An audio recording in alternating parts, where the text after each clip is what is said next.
The most sacred night of the year, Christmas Eve. As the whole family gathered around the festive table, the man I had loved with all my youth picked up a leather belt, approached me, and screamed at me to kneel and confess my sin of adultery.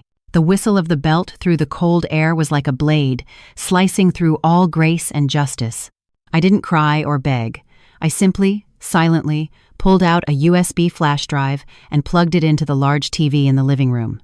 With the sound of fireworks in the background, the house fell into a deathly silence as the screen lit up with my mother-in-law and my brother-in-law, my husband's sister's husband, tangled in a shameful embrace. How did I, the daughter-in-law who had always been submissive and obedient, reach this dead end? And how did I get this shocking video? The night before Christmas Eve, the weather was cold, but people's hearts were warm. My husband's 3-story colonial house was more lively than ever. The aroma of roast turkey wafting from the kitchen filled the space, mingling with the savory smell of the gravy my mother-in-law was preparing. Carol had just set down the pot, and the laughter of aunts and uncles, along with the sound of children running through the yard, created a scene of harmony anyone would envy. I, Sarah, for the past 5 years, had been bustling in the kitchen. As my hands quickly arranged the platter of turkey, my eyes drifted to the living room, where my husband, Michael, was chatting with his uncles. His sturdy figure in a new shirt and his kind smile still made my heart beat as hard as it did when I first met him. I had always thought that as long as he was here, as long as this family was at peace, all my suffering and patience would be worth it. Until tonight. For the last 5 years, I had been deceiving myself. The Christmas Eve dinner, at least on the surface, unfolded in a cordial atmosphere. Carol, my mother-in-law, a sharp-tongued and authoritarian woman who considered her words the law of the house, seemed kinder than usual today.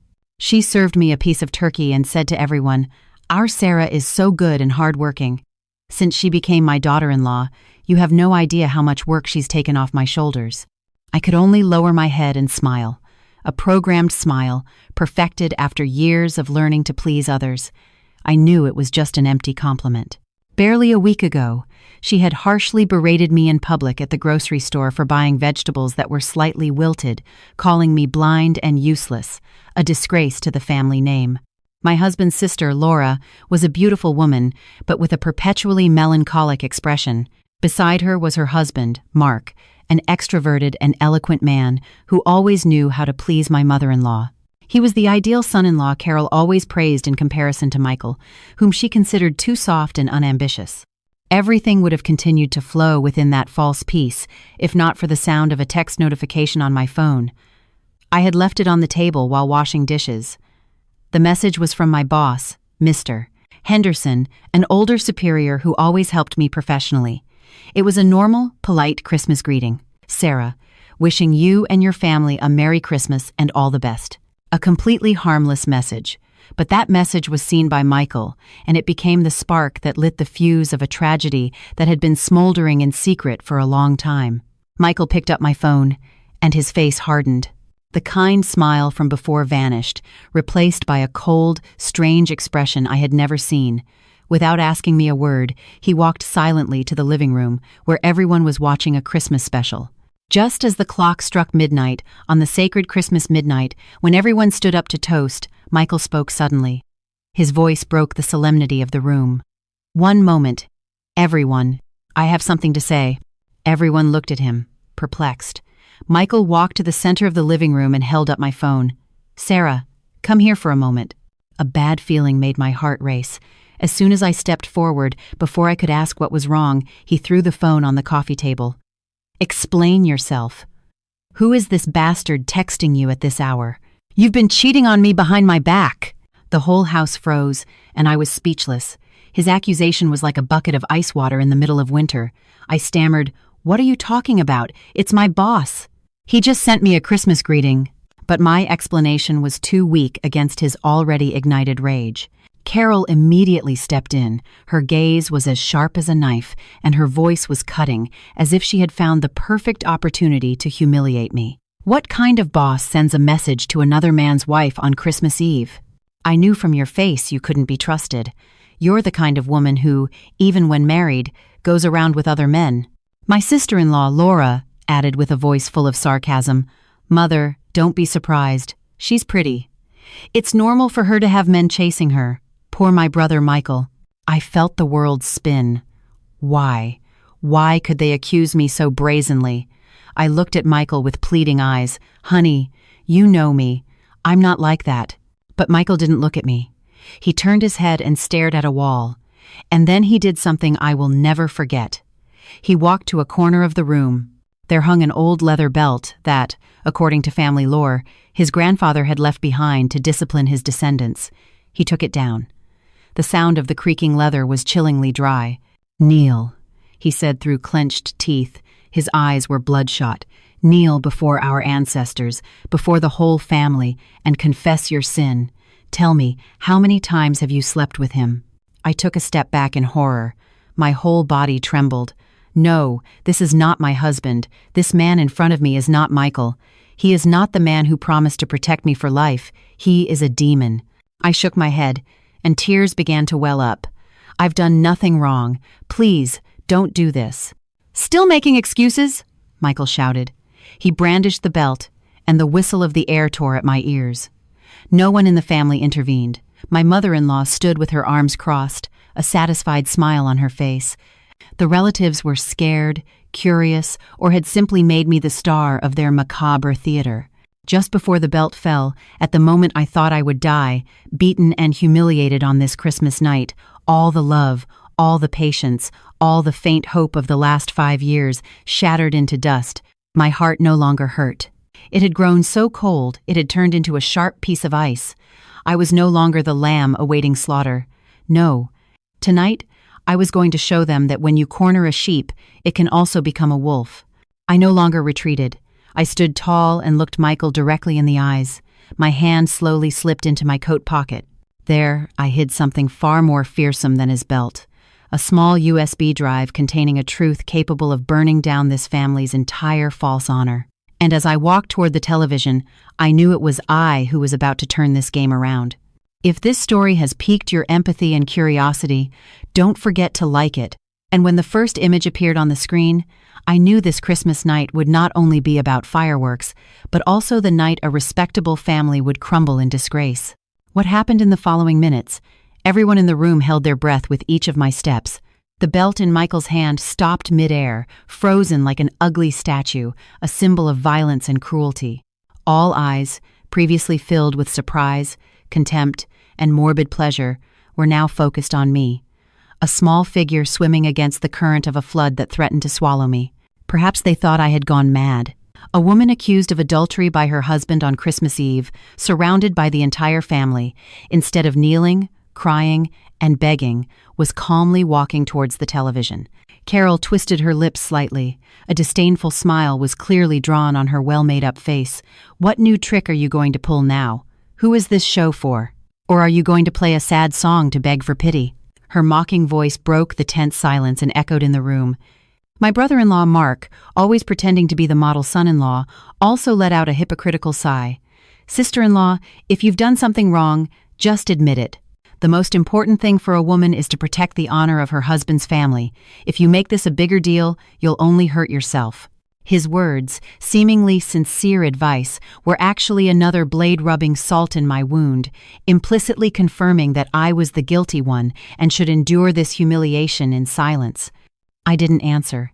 My hand didn't tremble at all as I inserted the USB drive into the side port of the large television. I had been preparing for this moment for a long time, not with cunning, but with tears and humiliation. The remote control was on the table. I picked it up and gently ran my fingers over the buttons. The light from the screen illuminated my face. I guess at that moment my expression was terrifyingly calm. I had been a clumsy actress for too long in the play called Happy Family. I had memorized the role of the sensible daughter-in-law, the competent wife, the person who knew her place. I played that role so perfectly that I almost forgot who I was, that I also had feelings, felt pain, and had dignity. But tonight, that role was over. The director of this play was me, and all of them, one by one, would have to play their true roles without masks. I turned my head and scanned the room. My eyes stopped on the man I once loved more than my own life, Michael. He was still there, the belt in his hand trembling slightly. The initial anger on his face was now mixed with a bit of bewilderment and confusion. He probably didn't understand why I could be so calm, why I wasn't screaming or begging as he and his family expected. "Sarah, what are you doing? Don't make things worse." "Make things worse?" I smiled faintly. A smile without warmth, a smile where despair had solidified like a stone. "Do you think anything could be worse than this, honey? Is there anything worse than being humiliated, falsely accused, and nearly beaten by your beloved husband in front of the whole family on Christmas Eve? Tell me, is there anything worse than this?" My voice wasn't loud, but each word pierced the silence of the room like a needle piercing through his cowardice. I stared into his eyes, trying to find some trace of the old Michael, of the man who promised to protect me, but all I saw was emptiness and fear. Michael lowered his head. He couldn't answer because he knew I was right. Seeing her son cornered, my mother-in-law shouted sharply. Her voice grated on my eardrums like a razor blade. "What right do you have? You've stained this family's honor with your adultery, so it's normal for you to be hit." "Michael, hit her already, son. Beat that shameless woman into shape," she urged as if she wanted to see me tortured immediately, as if my pain were her pleasure. But it was too late. Her words now only served to make the play I was about to screen more dramatic. Without another word, I turned around. My finger gently pressed the play button, and the television screen lit up. But what appeared was not a sad music video or a plea for sympathy. What was revealed in the crisp, full HD quality of the expensive television was a familiar setting, the living room of this very house. The shiny leather sofa and the large hunting scene painting that my mother-in-law was so proud of were visible, and the two protagonists were performing a play 1,000 times more disgusting than the false accusation they had just thrown at me. The woman in the video had her hair up in a high bun and a familiar figure. It was none other than my mother-in-law, Carol. And the man embracing her, caressing her back incessantly, was my brother-in-law, Mark, Laura's husband. That scene, that shameful and clandestine act of affection, was projected vividly, uncensored, in front of the entire family.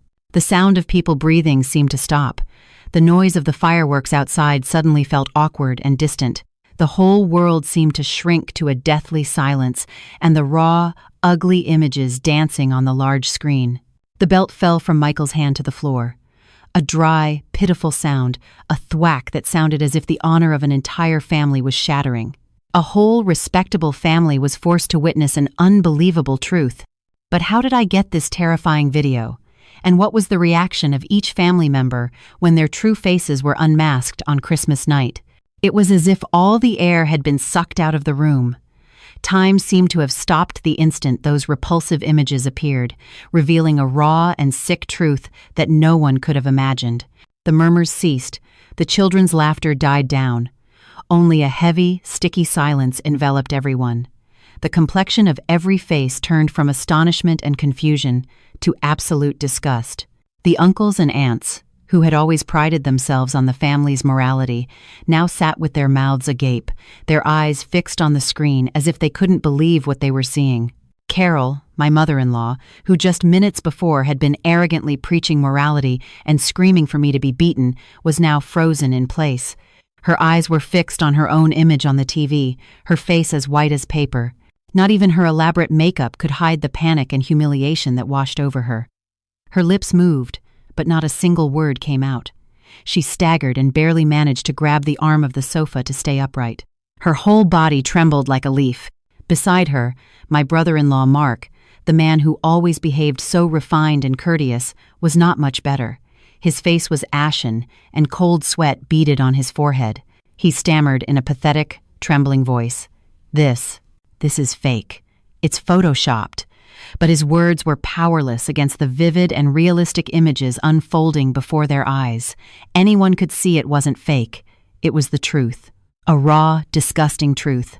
Perhaps the most shocked of all was my sister-in-law, Laura. She stood motionless. Her beautiful but always sad eyes were now filled with panic and a heart shattered into 1,000 pieces. She stared at the man she had always trusted, the man for whom she had dedicated her youth to building a home. Then she looked at her mother, whom she deeply respected. The two most important people in her life were betraying her in the most painful and humiliating way possible. Tears began to roll down her cheeks. Without sobs, just a heartbreaking silence. Slowly, she turned her head towards me. In her eyes, there was no longer sarcasm or contempt, but a complex, indescribable look. There was resentment towards me for revealing this cruel truth, but also a glimpse of gratitude for freeing her from a deception. And my husband, Michael, collapsed into the nearest chair as if all strength had left his body. He looked at the screen, then at me. His eyes were filled with incomprehensible confusion. He probably couldn't believe that his mother, whom he had always idolized and who had incited him to blame and mistreat his wife, was starring in the most repugnant of infidelity dramas. The faith and respect he had held for her for years had completely crumbled in a matter of minutes. Amid the eerie silence, the only person who remained composed was me. I picked up the remote and calmly pressed the pause button, freezing the most humiliating moment of my mother-in-law and brother-in-law on the screen. Then I turned and looked directly at each person in the room. My voice wasn't loud, but it resonated clearly and firmly, like a hammer striking their consciences. "What's wrong? Is everyone very surprised? My respected mother-in-law, my esteemed brother-in-law. Does this video look familiar? Would you like me to play some more? I still have many, from different angles, recordings from a whole week, and I also have the original, unedited audio." My words were like a second bomb exploding in the room. Carol finally reacted. She let out a demented scream, a mixture of rage and extreme fear. "You crazy bitch! How dare you put hidden cameras in our house?" "Michael, what are you doing just standing there? Smash that TV and kill her." She lunged at me like a wounded beast, her hands raised to scratch me. But this time, Michael no longer obeyed her.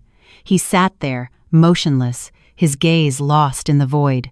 My brother-in-law, Mark, rushed to intervene, not to protect his mother-in-law, but to snatch the USB drive from the television. "Give me that! Give it to me!" he shouted as if he wanted to destroy the evidence. But I was quicker. I pulled out the USB drive and clutched it in my palm. "Want it back?" "It won't be easy, brother-in-law. And don't forget, I've saved copies of the original in several places. If anything were to happen to me, or if I simply felt like it, tomorrow the whole city could enjoy the wonderful performance of you and your mother-in-law." My threat had an immediate effect. Mark stopped dead in his tracks, his face pale and bloodless. He knew I wasn't joking. He knew that his career, his reputation, his family, everything he had worked so hard to build was in my hands. Just a few minutes earlier, the whole family was on the high ground of judgment, and now they had fallen into the abyss of humiliation. The play was over, but their tragedy had only just begun. But how could a daughter-in-law like me obtain such a momentous video? It was no coincidence. It was the result of 5 years of pain and suspicion that burned secretly throughout my married life. The biggest question on everyone's mind right now, the question I could read in their horrified eyes, was, why? How could I, the seemingly harmless daughter-in-law who always bowed her head in silence, hold such a terrible secret in my hands? They probably thought I was a cunning person who had been digging a trap and planning my revenge for a long time, waiting for the day to strike. But they were wrong. I wasn't the hunter. I was just the prey who, after being chased for too long, learned to fight back. This wasn't a truth I sought, it was a truth they themselves forced me to confront. It all started about a year ago with small signs, scattered pieces of a puzzle that were initially so unimaginable and contrary to morality that even I couldn't connect them. I began to notice something strange in the relationship between my mother-in-law and my brother-in-law, Mark. At first, I thought it was just Carol's special affection for a competent, witty son-in-law who always pleased her. She always praised Mark, his eloquence, his way of handling life, even the way he chose the fruit he gifted. Whenever Mark came over, she would go to the kitchen herself to prepare his favorite dishes. This attitude was markedly different from the sullen expression she usually showed me and Michael. It made me feel a little bad, but I told myself it was normal. My husband Michael was gentle, honest, and a bit slow, not as sharp and eloquent as his brother-in-law, so it was understandable that my mother-in-law favored her son-in-law. I tried to console myself with these thoughts and overcome the vague feeling of discomfort. But that affection gradually became stranger, crossing the boundaries of a normal mother-in-law and son-in-law relationship. I started to notice the glances they exchanged, furtive, meaningful looks, touches that seemed casual but lasted strangely long. Once, while I was in the kitchen, I casually glanced into the living room through the crack in the door. My mother-in-law was sitting on the sofa, and Mark was on the floor, his head resting on her lap as she stroked his hair.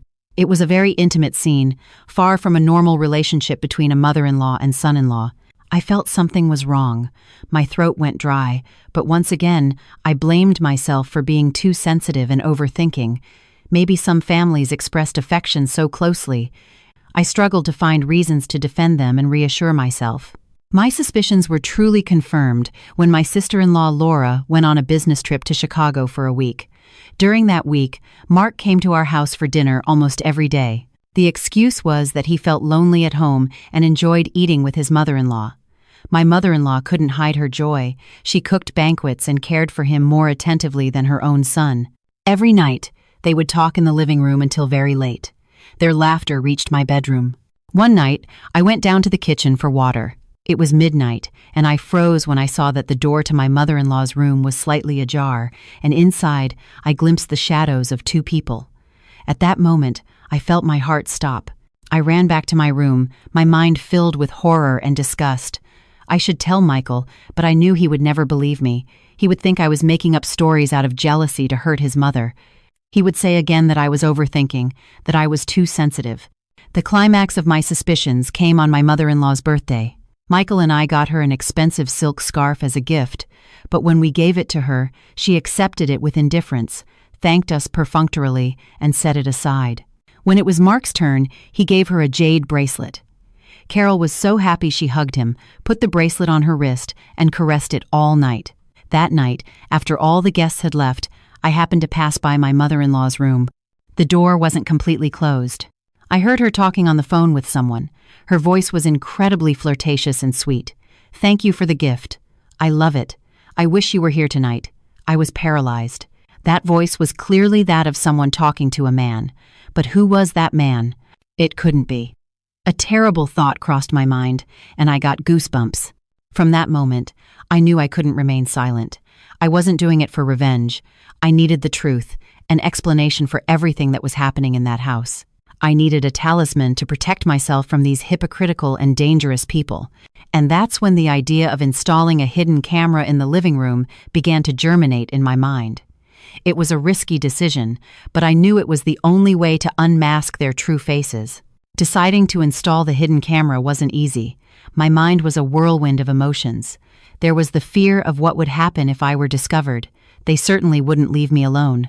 My mother-in-law, with her harsh and authoritarian character, would be capable of anything to silence me. There was the disgust of having to investigate and witness for myself the dirty affairs happening under the same roof where I lived. And there was also a hint of guilt for having to resort to a not entirely honorable method, invading others' privacy. But all those doubts quickly dissipated. I remembered the indifferent and insensitive look on my husband Michael's face every time I tried to vent about the injustices I suffered. Every time my mother-in-law insulted me for no reason, he remained silent, or worse, advised me to endure it to keep the peace in the house. I remembered the image of my mother-in-law hurling insults, treating me like an unpaid servant, and the image of my brother-in-law, with his hypocritical smile and cunning words that always hid a calculation. All that eliminated any hesitation in me. I knew that if I didn't save myself, no one would. In this game, I had no allies but myself. I spent several nights searching online, meticulously researching types of hidden cameras. I needed to choose one that was not visible but had good image quality. Finally, I chose a button-sized type that could be camouflaged as a coat hook. It had full HD quality, a clear recording microphone, and, most importantly, Wi-Fi connectivity, allowing me to watch in real time from my phone anywhere. I used the little money I had saved from my emergency funds, money I had kept without Michael's knowledge for unforeseen events. That money was supposed to be for my parents who lived in the countryside, but now I had to use it to protect myself. The installation was also a problem. I had to choose a time when the whole family was out of the house. Fortunately, that weekend the family went out of state to attend a distant relative's funeral. For me, it was a golden opportunity. On Saturday, I was alone in the house all day, my heart in my throat. I decided to install it in a high corner of the living room, camouflaged as a nail for hanging a landscape painting. From that position, I could see the entire living room, especially the sofa area where my mother-in-law and brother-in-law usually sat to talk. I struggled with it all afternoon, trembling, my heart pounding. Every time I heard a strange noise outside, every time a car passed, I jumped, fearing someone would suddenly return. Finally, after much effort, I finished the installation. I turned on my phone and connected it to the camera. The image was very clear, and the sound was decent. I let out a sigh of relief, but a heavy sense of anxiety settled in a corner of my heart. I had stepped into a world I never wanted to know. For the first few days, the camera caught nothing unusual. Life in the house went on as usual. My mother-in-law was still harsh with me. Michael was still indifferent, and my brother-in-law came by occasionally, still pretending to be the exemplary son-in-law in front of everyone. For a moment, I thought maybe I was really being paranoid. Maybe it was all a product of my imagination, but one Wednesday afternoon, while I was at the office, my phone vibrated with a notification. The camera had detected motion in the living room. I quickly opened the app to check. I felt my heart stop. On the screen were my mother-in-law and my brother-in-law Mark, sitting on the sofa. At first, they were talking normally, but soon Mark began to behave intimately. He wrapped his arm around her waist and whispered something in her ear. My mother-in-law didn't resist at all. On the contrary, she rested her head on his shoulder with a satisfied smile. I felt nauseous and couldn't watch anymore. I turned off the phone, ran to the bathroom, and vomited violently. The truth was much more disgusting than I had imagined. But that wasn't all. In the following days, the camera recorded countless even more terrible scenes. They hugged and kissed on the same sofa where the whole family used to sit and watch television. They said words and made affectionate gestures that only lovers would. And the climax was one afternoon when neither Michael nor Laura was home. They had sex without reservation in the living room. I had to witness all of it through the screen of my phone, alone, in silence, and with absolute terror. I saved all those videos, made several copies, and stored them in a safe place. I knew this was my weapon, my only way out of this hell, but I didn't act yet. I waited for the opportunity, for the moment when the last straw would break the camel's back. I didn't want to be the one to start the war. I wanted themselves, to light the fire of their own collapse. And on that Christmas night, when Michael raised the belt and my mother-in-law shouted accusations at me, I knew my moment had come. Now that the truth had been revealed, the living room was no longer a warm and harmonious gathering place. It had become a courtroom where everyone had to face the judgment of their conscience, and I, the accused, had unintentionally become the judge. The television screen remained frozen on the most humiliating moment. The silence in the living room was now more terrifying than a scream. It was like the calm before the storm, where everyone knew a terrible collapse was imminent, but no one could stop it. It was my mother-in-law, Carol, who first broke the silence, but not with words, but with an act of madness. Humiliation and fear had turned her into an irrational beast. She staggered, picked up an expensive porcelain vase from the table, and prepared to throw it at the television, as if doing so could erase the evidence of her sin. I'm going to smash it. I'm going to kill you, you bitch! But before she could act, a hand firmly gripped her wrist. It was my sister-in-law, Laura. It was the first time in the 5 years I had been married that I saw her act with such determination. The submissive woman, who lived under the shell of the perfect wife and mother, no longer existed. Enough, Mother! How long are you going to make a fool of yourself in front of everyone? Her voice trembled but was filled with rage. Tears still streamed down her cheeks, but in her eyes there was not only pain but also hatred. She turned to the man standing beside her, stiff as a statue, her husband, whom she had loved and trusted blindly. You, Mark, how could this happen? You and my mother. Are you too? The pain choked her, and she couldn't finish the sentence. It was a question she probably never in her life wanted to ask. Mark seemed to wake from a dream. He hastily knelt before Laura, grabbing her legs and beginning to cry pathetically. Another act of his play had begun. Laura, I'm sorry, I'm so sorry. I was forced by your mother. It's all her fault. She seduced me. I'm just a victim. His cowardly and shameless words left everyone stunned.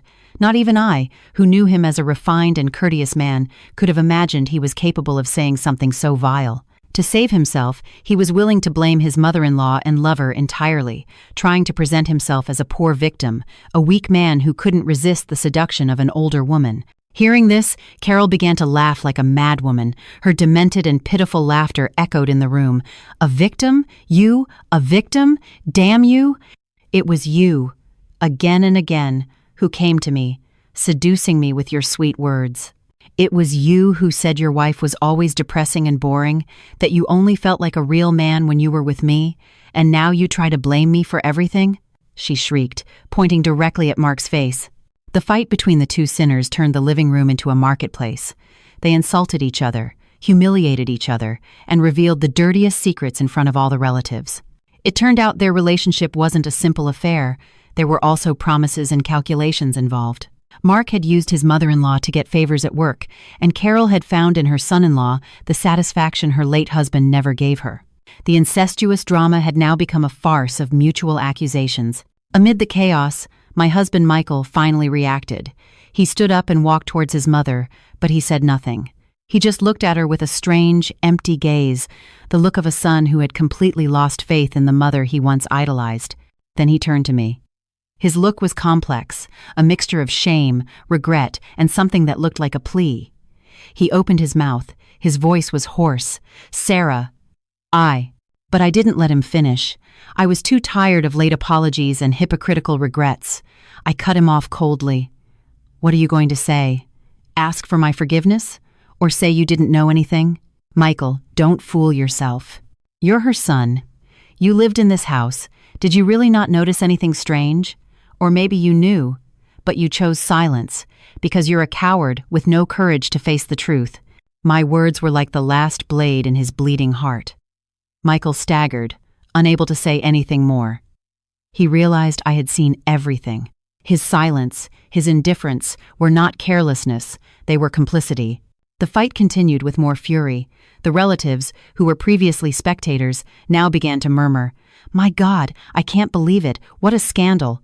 The shame of the family. How are we going to face people now?" Poor Sarah.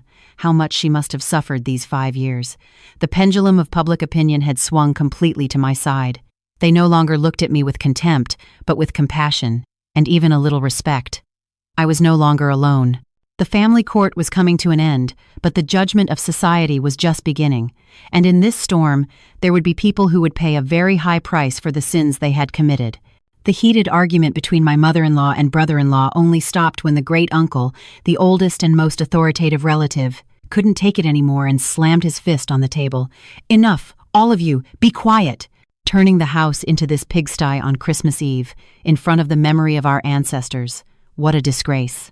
His authoritative shout silenced everything for a moment.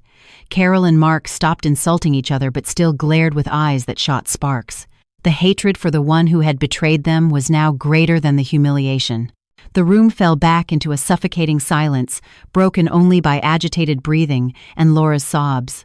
The great-uncle was my husband's father's brother, a strict, moralistic man respected by all. He had always been the one to mediate family matters, big and small. The great-uncle turned to me. In his gaze, there was no longer scrutiny, but a mixture of apology and a little guilt. "Sarah, my child, I have no words for this. On behalf of the family, I apologize to you. You have suffered too many injustices." I nodded slightly without saying anything. That apology, though late, gave me a small comfort. It showed that in this family, there was still someone who knew right from wrong, that it wasn't just me who had seen their corruption and hypocrisy. The great-uncle turned back to Michael with a stern voice. "And you, Michael, as a husband and head of the family, how did you allow something so terrible to happen? Instead of protecting your wife, you acted recklessly and violently, almost committing a grave sin. Do you still consider yourself a man? Do you think your late father could rest in peace if he knew this?" Each of his words was an invisible whip that lashed Michael's conscience. He hung his head, his shoulders trembling. He couldn't refute a single word. Everything the great-uncle said was true. He was a failed husband, a bad son, and a coward. After a moment of silence, the great-uncle, in a last attempt to fix the situation, made a decision. "Well, at this point, we can't hide it anymore. Let's resolve this discreetly at home so we don't become a laughingstock. The matter of Carol and Mark will be punished accordingly by the family later. And as for your marriage, Michael, you must formally apologize to Sarah and treat her well from now on. You must not let her suffer any injustice again." The great-uncle's words were like a final sentence, an effort to save the family's remaining honor. Everyone thought it was a reasonable solution. They expected me to accept that apology, continue with this marriage, and that everything would be buried in silence, like so many other injustices that daughters-in-law often suffer. But they were wrong again. Very wrong. I had been silent for 5 years. I had endured to the limit. If I had risen tonight, it was not to receive an apology or to continue a marriage that was already rotten. It was to reclaim my own freedom and dignity. I took a deep breath and looked directly at the great-uncle. My voice was calm but firm. "Uncle, I appreciate your kind words, but I cannot accept this solution." A new murmur of astonishment filled the room. No one could believe I dared to contradict an elder's decision. This is no longer a family problem. It has crossed the lines of marriage. It has crossed the lines of human morality. I cannot continue to live in an environment of lies, deceit, and perversion. I want a divorce. The word divorce came out of my mouth lightly, but with the destructive power of a bomb. Michael's head shot up, his eyes filled with disbelief. "Sarah, what are you saying?" "No, please, I've been an idiot. I'll fix it." "Can't you give me another chance?" He ran towards me, trying to take my hand, but I took a step back. "Chance? How many chances have I given you in these 5 years? Did you ever truly stand by my side? Or did you always hide behind your mother, watching me being mistreated, humiliated, without ever defending me? Michael, my love for you is dead. It died the very instant you raised that belt to hit me. My love was not something that could be discarded and picked up again. It had been trampled by him and his family until nothing was left. I turned to everyone in the room, to those stunned and shocked faces, and said, "And let everyone know, I am not deleting this video. I will send it to my lawyer. If in the future, anyone in this family dares to interfere in my life, I will not hesitate to make this video public for the whole world to see." My firm and unwavering statement officially ended everything. I was no longer a pawn in their hands. I was the one controlling the board. I had chosen my own path, a path free from their shadows. But would they let me go so easily? And would my struggle to regain my freedom end without problems? My declaration of divorce and the threat to publicize the video put the family in a bind. They couldn't force me to stay. They knew I was no longer the meek sheep from before. The fire inside me had already been lit and would burn anyone who tried to extinguish it. But they couldn't let me go easily either, because if that terrible secret came out, it would completely destroy the family honor they valued more than their own lives. That Christmas Eve ended in a heavy and somber atmosphere, with no trace of festive spirit. The relatives left hastily, murmuring, casting glances at me that mixed compassion with curiosity. I had become the center of a family tragedy, and this story would surely be on everyone's lips for a long time. I packed my bags that same night. I didn't have much, just some clothes and personal items. I had lived in that house for 5 years, but I felt that very few things truly belonged to me.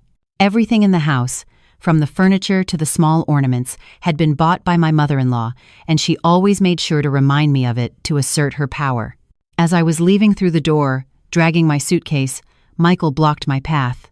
He no longer had the aggressive and violent look from before, but a pathetic and desolate one.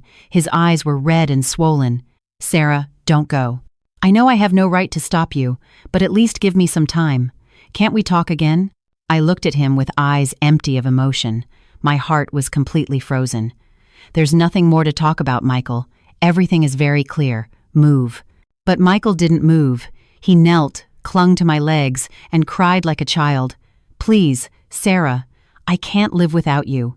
You're my everything. If you leave, what will become of me?" I felt a mixture of disbelief and slight disgust. His everything? If I was his everything, why did he never protect me?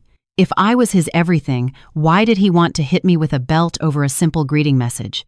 If I was his everything, why did he let me face his mother's cruelty alone for 5 years? I pushed his hands away and said coldly, "It's not that you can't live without me. You're just afraid. Afraid that the truth will come out, of losing face, of having to face the consequences of what your family has done. You don't love me, Michael. You only love yourself." With that, I pushed him aside firmly and left that house, dragging my suitcase without looking back even once. His tearful pleas followed me, but they couldn't move my heart, which had already turned to stone. I took a taxi and temporarily stayed at a good friend's house. I didn't want to go directly to my parents' house to avoid worrying them. I needed time to calm down and clear my head. The next morning, I contacted a law firm, explained my whole story, and presented the video as evidence. The lawyer, a middle-aged woman with a lot of experience, told me after watching the video that this was one of the rarest and most complex cases she had ever handled. She promised me she would process my divorce quickly and guarantee my rights to the fullest.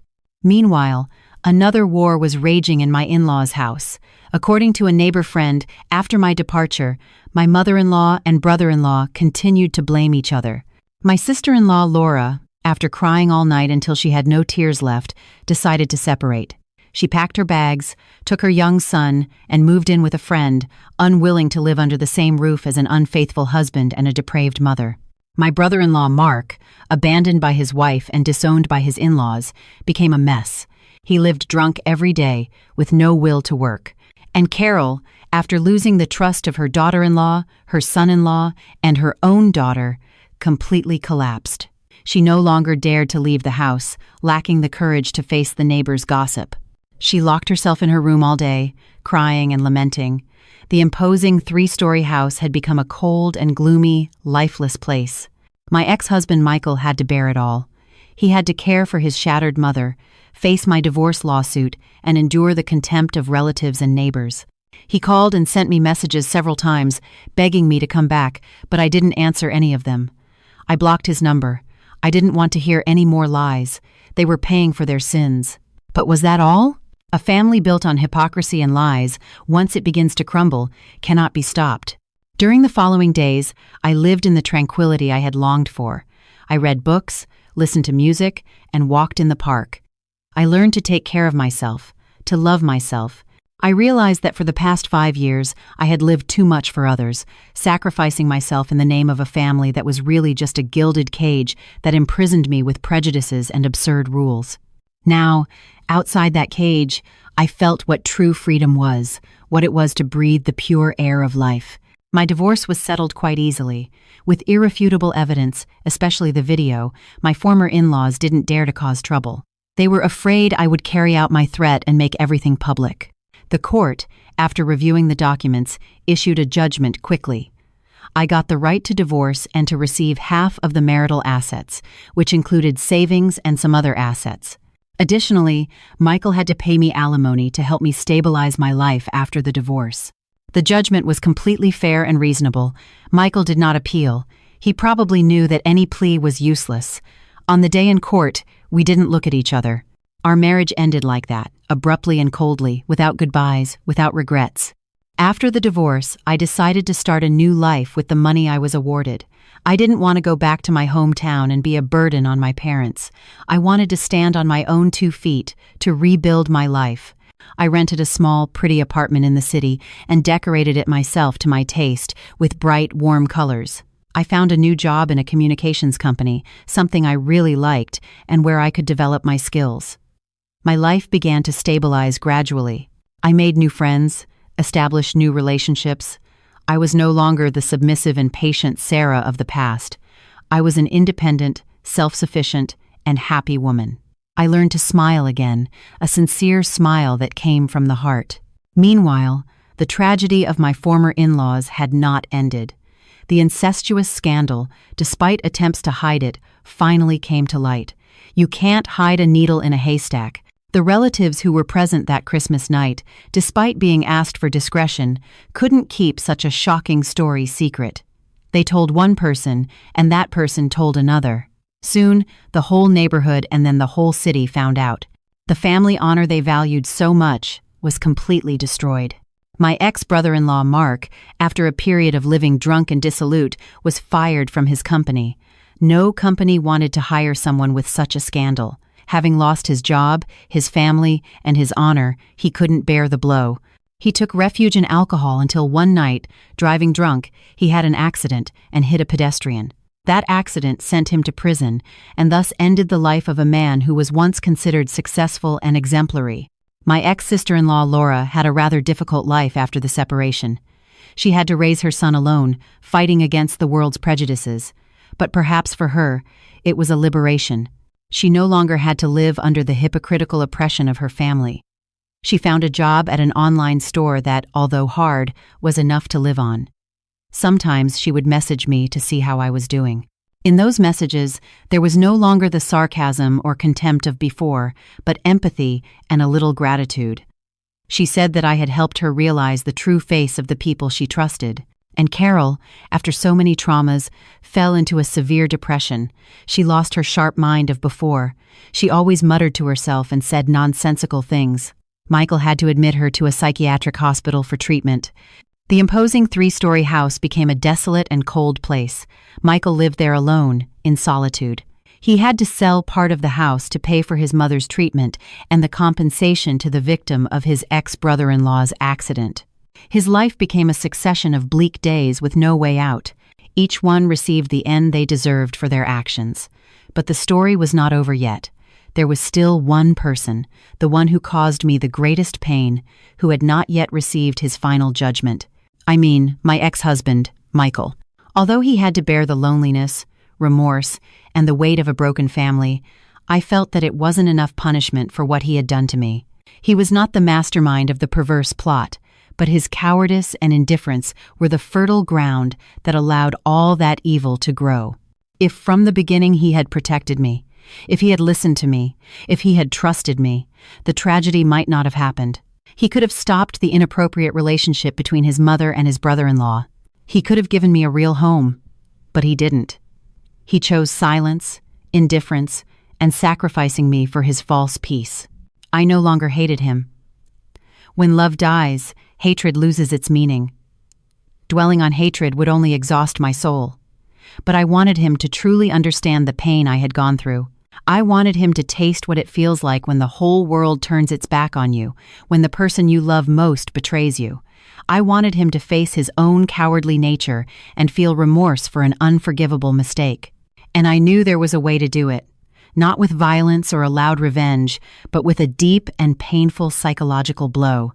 I still had a copy of that terrible video. I had thought I would never use it again, that it would be a secret buried forever. But now I had another idea. I wouldn't make it public for everyone. That would make me like them, someone who satisfies public curiosity by revealing others' dirty stories.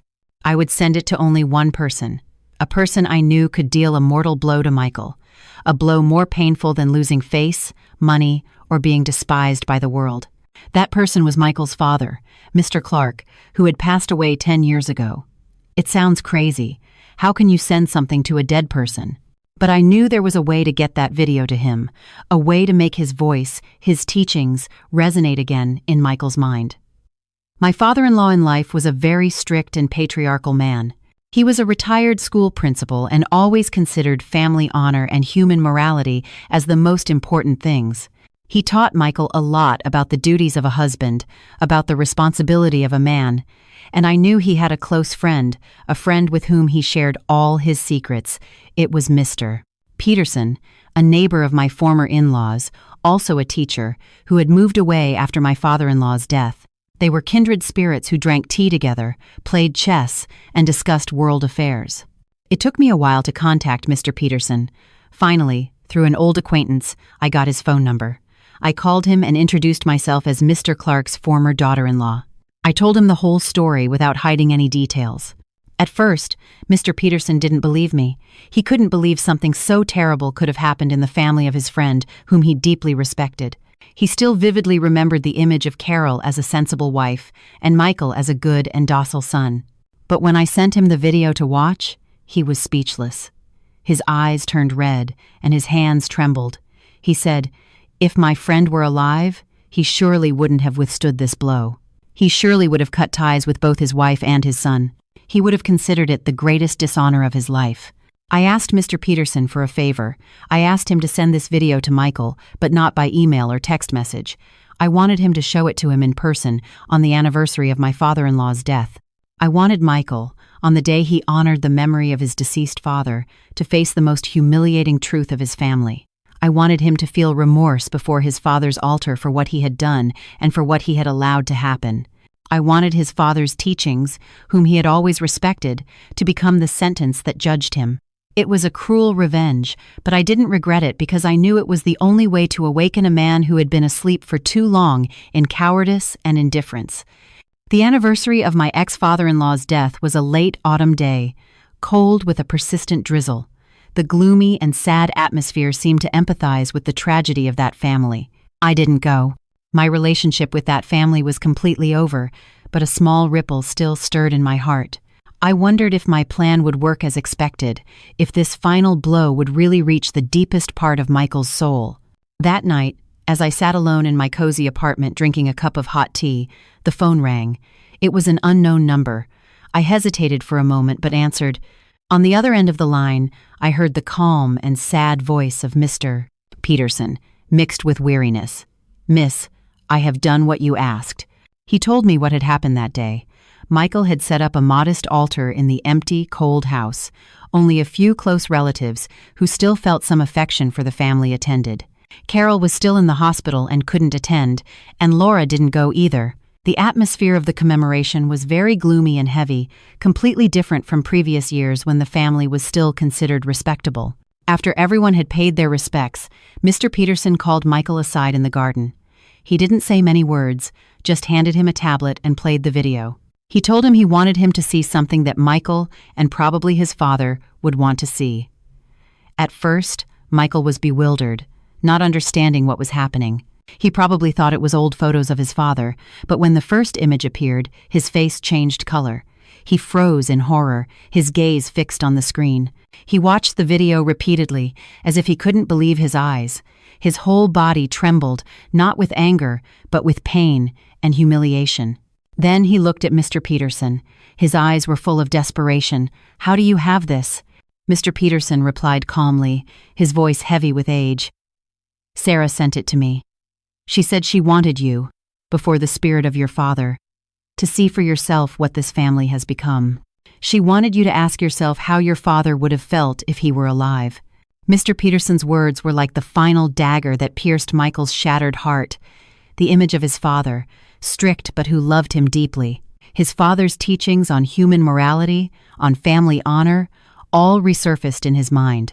He couldn't take it anymore. He broke down crying like a child. He collapsed, covered his face, and cried out loud in the garden of his house under the astonished gaze of the relatives. It was the first time in years that people saw Michael cry. They were late tears, but perhaps they were tears of understanding. He cried for a long time, not caring that the rain grew heavier and soaked him completely. Mr. Peterson said that from that day on, Michael changed completely. He no longer tried to cling to me. He accepted the truth, accepted the punishment. He sent me a text message with just 2 words, "I'm sorry." I didn't reply, but I knew that this time the apology was sincere. He sold the 3-story house. Part of the money went to his mother in the hospital, and another part he sent to Laura to help her raise her son. With the remaining money, he rented a small studio and lived a quiet, solitary life. He found a night job and worked hard to earn money, to atone for his mistakes. He was no longer Michael, the son of the respectable Clark family. He was just an ordinary man trying to live with a conscience so as not to shame his late father. Hearing Mr. Peterson's story, I felt neither glee nor joy. I only felt a strange peace. Finally, everything was over. Each one had found their own path, however hard and painful it might be. I was no longer tied to the past. I was ready to move on, to start a new chapter in my life, a chapter without the shadows of lies and betrayal. My story, a story full of tragedy and tears, finally came to an end. But it was not a fairy tale happy ending. It was a realistic ending, an ending where justice was served and everyone learned their own costly lesson. Over time, the wounds in my heart also began to heal. I learned to forgive, not for them, but for myself. I forgave so I wouldn't keep carrying the weight of the past, to live a lighter and calmer life. I forgave my own naivety and foolishness for having trusted the wrong people. I forgave my own weakness and docility for having remained silent and endured for so long. I realized that holding a grudge would only exhaust my soul more, and in the end, the only one who would get hurt would be me. My life is very peaceful now. My job at the media company got better and better. My superiors trusted me and assigned me important projects.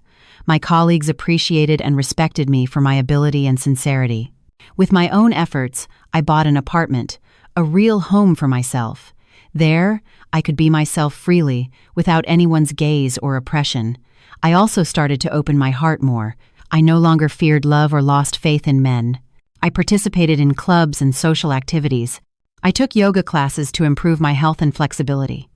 I made many new friends who helped me rediscover the joy and meaning of life. And at a book club meeting, I met the kind and warm man who melted my cold heart, my current husband. He was an architect, 5 years older than me, and had also been through a divorce. Perhaps that's why he understood and empathized with what I had been through.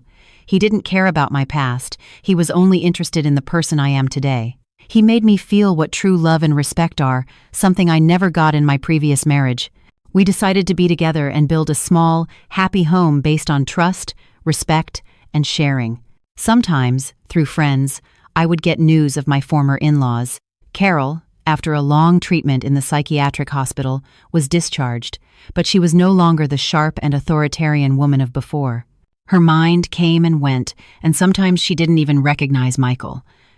Michael continued to care for her alone, silently, and without a single complaint. He worked at night and took care of his mother's food and medicine. Some said it was his penance. Perhaps it was. He was paying the price for his cowardice by taking on the responsibility of a son, a responsibility he should have assumed much earlier. Laura moved to Chicago with her son after the divorce. She cut all contact with her family. She found a stable job at a clothing company, and I heard she met a good man who loved and protected them both. I was happy for her. She deserved to be happy after everything she had been through.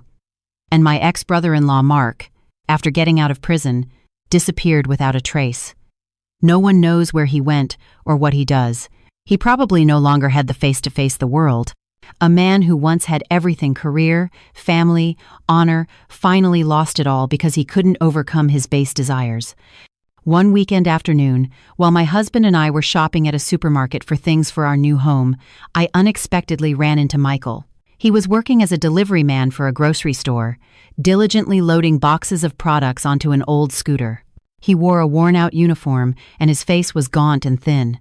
He looked 10 years older. As we passed each other, our eyes met by chance. For an instant, I saw shame, embarrassment, and regret in his eyes.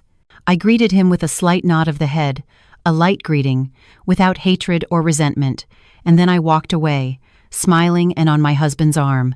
The past was behind me.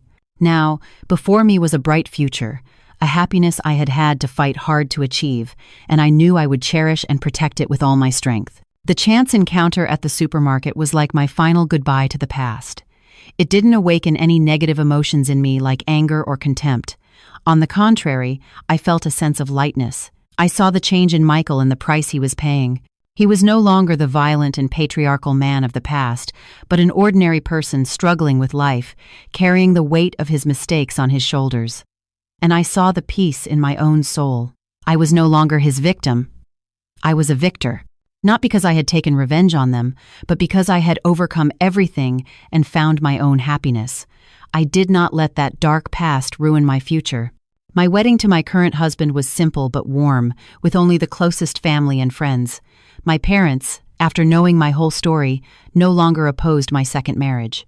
At first, they were a little worried that I would get hurt again, but after meeting my husband, seeing the sincerity, maturity, and love he showed me, they were completely at ease. They just wanted me to be happy, and I truly was. My husband is a wonderful person. He loves me, takes care of me, always listens to me, and understands me. He never judged my past. On the contrary, he valued what I had lived through. He said those experiences had made me the strong and resilient person I am today. He helped me erase the traumas of the past and believe in love and marriage again. We had a beautiful and adorable daughter, whom we named Anna. She is the joy of the whole family, the source of our life.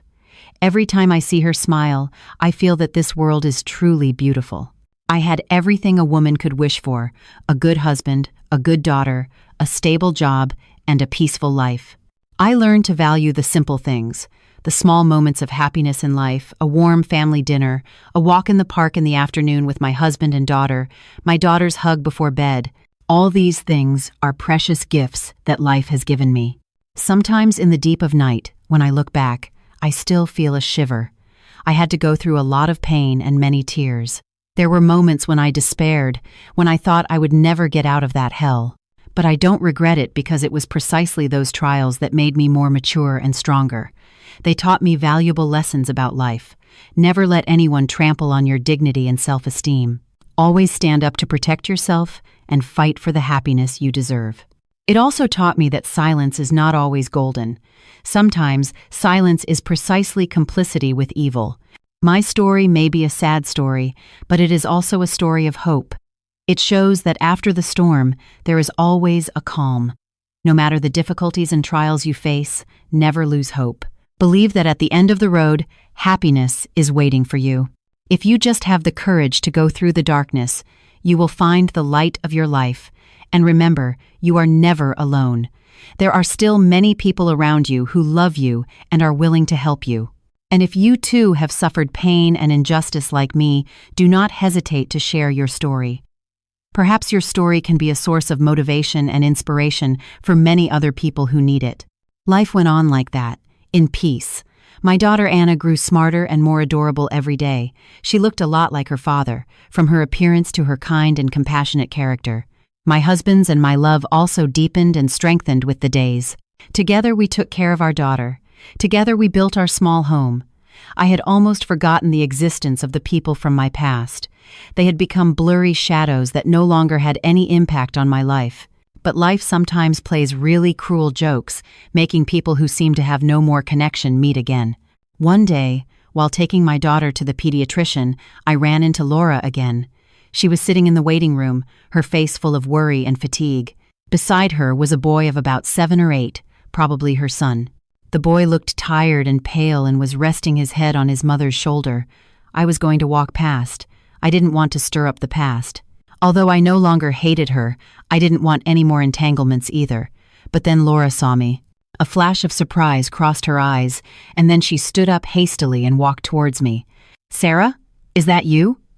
Her voice was a little hesitant, unsure. I had probably changed a lot from the image of the thin, submissive sister-in-law of before. I nodded slightly. "Hi, Laura." She looked at me and then at my daughter, in my arms. In her gaze, there was a little envy. But more than that, there was admiration. "You look very happy." I smiled lightly and serenely. "Thank you, Laura. Is your son sick?" "He doesn't look well," she sighed. In that sigh were contained all the hardships. "He's had a fever for several days, and it's not going down. I'm worried. It's very difficult to come to the hospital alone with him." We sat and talked for a while like old friends meeting again after a long time. She told me that her life in Chicago was very hard, that she had to work alone to raise her son. The man she had met later had also abandoned her after a short time, leaving her alone with the burden. She said she deeply regretted what had happened. She regretted not having seen the true face of her husband and her mother sooner. She regretted having joined them to torment me. She sincerely apologized to me. "I'm sorry, Sarah. As a woman, I should have understood and supported you. Back then, I was too stupid and selfish." I no longer hated her. I understood. She was also just a victim in that tragic play, a victim of deception and her own weakness. I comforted and encouraged her, and even gave her some money to help with the child's medicine. At first, she refused, but faced with my sincerity, she finally accepted. Before we parted, she took my hand, her eyes red. She said something I will never forget. "Thank you, Sarah. Thank you for showing that women, even if we fall, can get back up again. I will live strongly for my son and for myself." That meeting made me reflect a lot. I realized that forgiveness not only helps others, but also myself. When we forgive, we free ourselves from the chains of the past. We give ourselves the opportunity to live a new life, a life no longer tormented by hatred. Forgiving is not forgetting, it is accepting and moving on. It doesn't change the past, but it opens up a brighter future. And I had really achieved it. I had forgiven everything.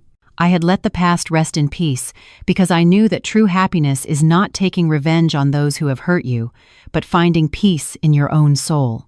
My story ends here. A long journey, full of ups and downs, tears, and painful lessons. From a submissive and patient daughter-in-law, a person who lived like a shadow in her own house, I had to become a strong and determined woman who fought for her dignity and happiness. I lost the family and the marriage in which I once placed all my youth, but I recovered myself. I discovered values and an inner strength I never knew I had. I had to taste the most painful betrayal from the people I once considered dearest, but I learned to love and value the people who truly deserve it. Life took a lot from me, but it gave me things much more valuable.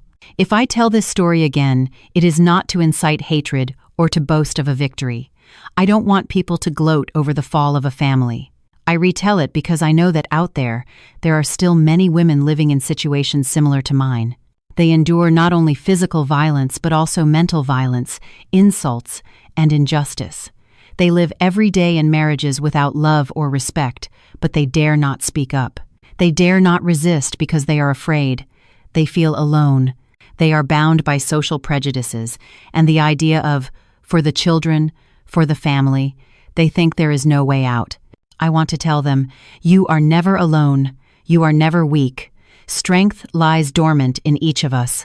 If you dare to stand up, if you dare to raise your voice, you will surely find a path to liberation for yourselves. Do not give anyone the right to trample on your dignity. Do not sacrifice yourselves for things that are not worth it, because you, all women, deserve to be loved, respected, and live a happy life. Happiness is not far away. It is in your choice. Believe that after the rain, the sun always comes out, and that after the storms of life, a clear day will surely come. Believe in it and move forward bravely. Happiness is waiting for you. Do not fear change. Do not fear loneliness. Because sometimes loneliness is precisely the opportunity to reconnect with yourselves, to realize your true worth. Thank you for listening to my story.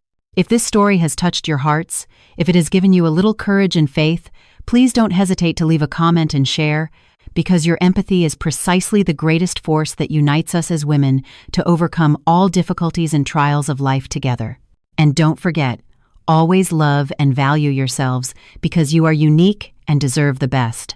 And so the story of Sarah comes to an end, a story that covers the entire spectrum of emotions, from injustice and pain to catharsis and finally, serenity. Listening to her journey, each of us will surely reflect. Some will be outraged by the hypocrisy and evil of the in-laws. Others will feel a cathartic satisfaction at the punishment they received. But perhaps what remains most deeply in our hearts is not hatred, but the extraordinary strength of a cornered woman and a profound lesson about the value of self-esteem, respect, and boundaries in relationships. This story is not simply a sensational family drama. It is a mirror that reflects the dark corners of society where prejudices about the role of women, especially daughters-in-law, still weigh heavily. The protagonist, Sarah, initially, like many other women, chose the path of patience and resignation to maintain the so-called family peace. She sacrificed herself, sacrificed her emotions just to obtain tranquility, but life taught her a bitter lesson. Blind patience does not bring peace, it only feeds the selfishness and evil of others. Her silence was not seen as a virtue, but as a weakness. Her sacrifice was not respected, but taken for granted. And perhaps the greatest lesson we can draw is that kindness and tolerance must be given to the right people, in the right place. Being good to others is valuable, but it becomes a tragedy if our kindness is exploited, if we allow others to trample our dignity without any resistance. Self-esteem is not selfishness, it is the basic foundation for a human being to stand firm in life. When we lose our self-esteem, we also lose the respect of others. Another point very worthy of reflection is the role of the husband. Michael was not the one who was unfaithful or who directly hurt Sarah, but his cowardice, his indifference, and his silence were the sharpest knife that caused the deepest wound in his wife's heart. This story is a wake-up call for men who are husbands and sons. Being the pillar of the family not only means earning money, but being the person who protects and defends his wife from injustice, even if that injustice comes from the dearest family. A truly strong man is not the one who raises his fist, but the one who has the voice of justice, who knows how to put himself in his wife's shoes, understand, and share. Silence in the face of injustice is sometimes more terrifying than the injustice itself. Finally, the way Sarah concludes the story also gives us a lesson about forgiveness and moving on. She could have completely destroyed her former in-laws. She could have reveled in their suffering, but she did not. She simply reclaimed what belonged to her, demanded justice for herself, and then chose to leave. She understood that holding a grudge would only weigh down her own soul. True happiness does not come from revenge, but from finding peace in the soul. She chose to forgive, not because they deserved it, but because she deserved to live a peaceful life. All of us in life will face injustices and trials. There will be times when we feel weak, alone, wanting to give up everything. But remember the story of Sarah. Remember that the greatest strength always lies within ourselves. Learn to set boundaries. Learn to say no to what is wrong. Learn to love and value yourselves first. Because only when we know our own worth can others respect us. The story shared in this video is a work of fiction created for educational and entertainment purposes. All characters, events, and situations are products of the imagination. Any resemblance to real people or events is purely coincidental. The content of the video aims to convey humanistic lessons about life, family, and social relationships, and is not intended to attack or criticize any particular individual or organization. Viewers are advised to consider and filter the information appropriately. Thank you for listening to the end.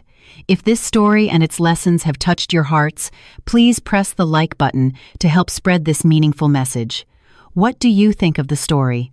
Have you experienced or witnessed any similar situations? Leave a comment below. Let's share and listen together.